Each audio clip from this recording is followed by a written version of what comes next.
Hey everybody, it's Nick from the World of Cole. Happy Thursday. We're getting close to the weekend. So, been a busy day today. It's always busy here for me at least. Always running around doing this, doing that. A lot of riffraff in my life. So, um, you know, back to the World of Cole channel. So if you like the channel, be sure to subscribe. If you like the video, please give me the thumbs up. Just kind of switching things up a bit, trying some new things. I don't know if I like the camera here, or if I'm gonna like it here, so we'll give it a shot. But there's also a little mic that I'm waiting for Cam Park to send me with this. But this is pretty good. This camera is only about this big. It's one of those action cameras. Got it really cheap on Amazon. I love it. Just not happy with the microphone because it made this loud buzzing noise, and the company's hopefully gonna make it right for me. So I'm going to talk to you guys today about that Greenland movie. I'm going to do a little review. So, spoiler alert, if you haven't seen the movie, go watch it. Unless you don't care about spoilers, then continue on this video. So, I made the emergency alert system videos. I made quite a few of them. And on one I made, it was the Southeast comment that I made, oh God, months ago. Channel by the name of East County Rail Fan commented about how he wants to see emergency alert system video for that. So I wanted to see the Greenland movie anyway, so I rented it from YouTube. Not bad. It's an okay movie. Kind of slow in the middle. I mean, you have an action packed beginning, action packed then, and then kind of like a slow in between. So, if for anyone who's seen it, obviously the main character is John. He's some structural engineer. Him and his estranged wife Allie, which of course throughout the movie they work on their marriage and get it back. It only takes a natural disaster to fix a marriage, right? Oh wow. And then of course their diabetic son Nathan. Now this all starts with John coming home, and they're talking about this comet named I can't even remember the name of it. I literally just watched the movie. I can't even remember the name of the comet, it might come back. Clark, that's his name. The Clark comet came out of some different solar system, and of course, there's no time for anything, right? That's how these natural disasters work. But anyway, they live in Atlanta, Georgia, and they're watching fragments of it come in, and they think it's gonna hit the ocean, and it ends up hitting Tampa, Florida. Sorry, Brady. I guess that Super Bowl win didn't last too long, huh? But really, there's no timeline. I mean, it doesn't tell you what year, what the date is, what month. I'm only assuming it's summertime, but who knows? So when I go to do that emergency alert system scenario, I'm gonna have to make up dates. I'm gonna try to keep it as accurate to the movie as I can. But anyway, continuing reviewing of the movie, obviously they get selected to be boarded on planes to go into bunkers. Of course, the kid drops his diabetic supplies in the car, so uh, John goes back to get him, and he gets on a plane and gets off. Luckily, he did because that plane blew up. However, his son was rejected because he had diabetes, and they said, well, that's something that they should have caught on the pre-flight, you know, whatever they call it, checklist. And thinking to myself, well, if the government has time to pick out all these people before a natural disaster, because clearly the government's going to have a list of people that they think are going to be most productive in bringing back society after a large event of that, right? You would think that they'd have medical records too to see if someone's diabetic or they have pre-existing conditions. I think the movie was kind of showed a little stigma towards that, but I know it's just a movie. But anyway, just kidding around. So obviously they get separated. The child gets taken by someone else. Him and his mother meet back up in a FEMA camp, and they eventually meet back up at her dad's house with the husband. They go to Canada, and while they're in New York, hey, Rochester, New York got a shout out. I'm pretty happy about that. Not too far from there. The only part they said was everything south of Rochester was burning, so I'm thinking, that means that I wouldn't have survived this event. But so they go through upstate New York. They're up by the Adirondack Park, I can only imagine. And all of a sudden, of course, right at that moment, debris from Comet keeps coming down. Eventually, they get to Canada and they fly to Greenland, and the plane crash just kills both pilots. Doesn't kill anybody else, miraculously, especially on a plane like that. I didn't write this stuff, they did. But so they get to the underground bunker. Of course, the main characters live.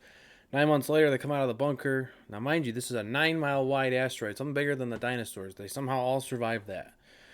Different places like Sydney, Moscow survived that. And the only way you can tell is because they use the ham radio system to communicate. So, really the movie's, it's like I said, it's okay. It's, it's obviously uh, science fiction movie, so there's not going to be a lot of things that are accurate.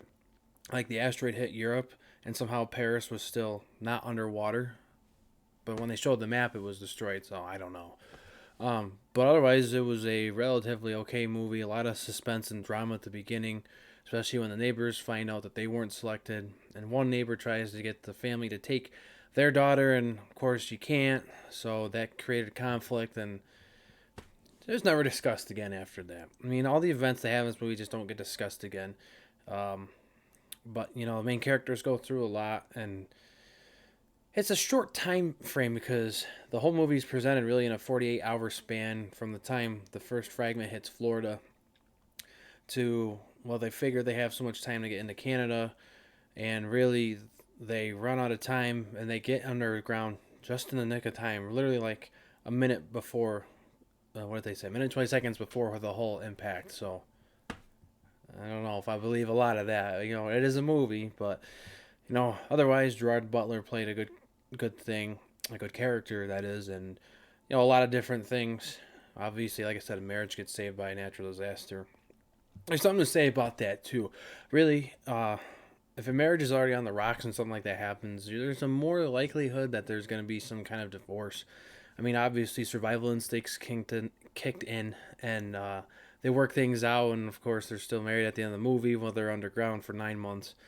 But really, uh, if you look at a lot of different things, and I don't like to be the one to be the bearer of bad news, but sometimes in those types of situations where you have a severe natural disaster or something traumatic happens, marriages tend to not last if they're already on the rocks like that. Maybe they do, maybe they don't.